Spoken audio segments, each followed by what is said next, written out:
Hello, welcome to the Sego Ghost town, and we're just about to head up there, but before that we're going to stop by these awesome petroglyphs here that are kind of the base of the canyon. So these ones here are the Ute Native American ones. There's three types here. These are the Fremonts, just a little bit further up. Can I get a clearer picture there for you? And then as we go even further up here after the Fremonts, we'll run into the Archaic, which were actually over 2,000 years ago.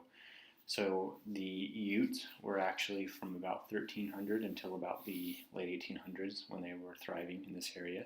Before that, you had the Fremont, which were about 300 AD until about 1300 AD. And then you have the Archaic, which were those last ones you just saw, and these ones here, which were from the BC time period over 2,000 years ago. And here's some more Ute Native American ones here. As we head further up the canyon, I went past a city and found some old mining remains, an old mining cabin here. And then the next one is an old kiln as well that we found near that mining cabin. I think if we go further up too, we'd start to find some mining runoff, but we didn't have time to do that. So I want to show you here, these are the Book Cliffs. Here's a picture further up the canyon just past Sego. What's cool about this is a lot of outlaws stayed up here and lived up in these Book Cliffs to run away from the law. For example, Butch Cassidy and the Sundance Kid, after they robbed a bank in Helper, Utah, which is one of the best heists in American history, actually rode up, it's said to they rode up through Sego to get out and to get away, and they went way up the canyon further up there and were able to disappear for a while and actually got away with it. So before we get into the town, here's the old Sego graveyard. You can just kind of show you some of the graves here. This is about a mile a mile west of the actual city here.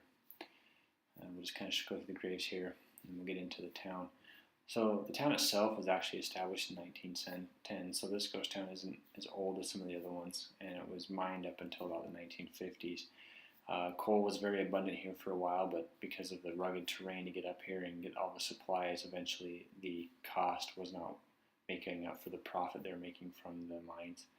So there are mine shafts around here. I honestly went around and looked for them. I think they're further up than I'm thinking, so I wasn't able to find any. But I think if I was to do some more exploration, if I'm able to have some time in the future, I can go up here further into these hills and try to find some of the actual mine entrances and mine shafts through here. But this is part of the railroad tracks. They did have a railroad that came up here to take the coal out of the canyon. And this is an old bridge that's still intact here. Here's an old cabin or cellar.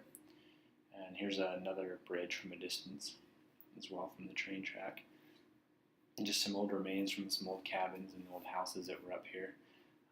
This one's more intact for sure. There is this store here. This is a view from the distance here, but that was actually the main store in the center of town where you could actually buy goods and visitors could come in and stop by and get supplies that they needed. So yeah, just taking you guys through the town here. It's crazy how this town actually was deserted in the 1950s, and yet it just looks like it's been deserted for far longer. I wonder if they destroyed it before they left. But thanks for watching.